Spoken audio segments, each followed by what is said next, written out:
Alright guys, and welcome back to my channel. Today we're going to be making homemade pizza. First we're going to start with making the pizza dough.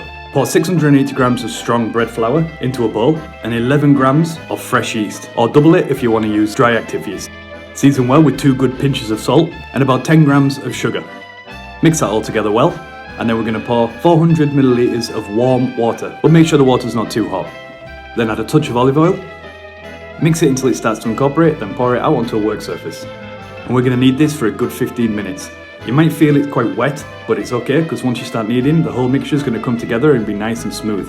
Form a nice smooth ball, then lightly grease a bowl and place it inside, and then cover with some cling film and leave to proof for an hour to 2 hours. Make sure it's doubled in size. Next onto the marinara sauce. Throw in 3 chopped up tomatoes with 2 cloves of garlic. Season well. Add some dried onion flakes, some paprika, and a little secret ingredient of some capers.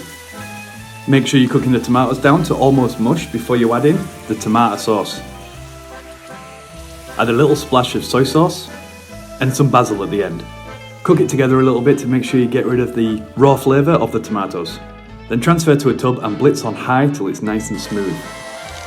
After an hour or 2 you'll find your dough has doubled in size. Give it a little punch because it's fun, and then empty out onto a work surface. This is going to make 2 pizzas, so we're going to cut it in half. Form it into a ball and then gently press down so it turns into a disc shape.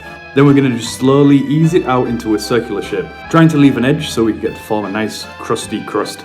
Then drape it over your knuckles and gently just let the gravity do the work of pulling the pizza down slowly as you're moving it round.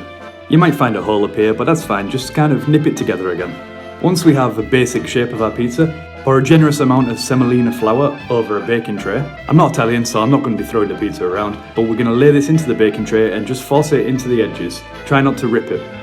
Sprinkle the crust with semolina flour, then ladle on a generous amount of our marinara sauce. Add some sliced up buffalo mozzarella, some freshly grated mozzarella, some sliced up olives, and some chorizo, but you can basically put whatever you want on. Then we're going to cook this on our highest setting in the oven for about 8 minutes. This didn't quite work for this pizza because the base was not quite crispy enough, so we're going to do it again. But this time we're going to put directly onto a hot baking tray, and we added some spinach.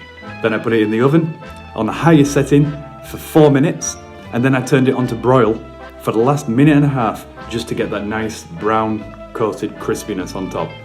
And as you can see, this one turned out a lot better. The base was nice and crispy and firm. It held up like a real pizza. Honestly, it was the best homemade pizza I've ever had.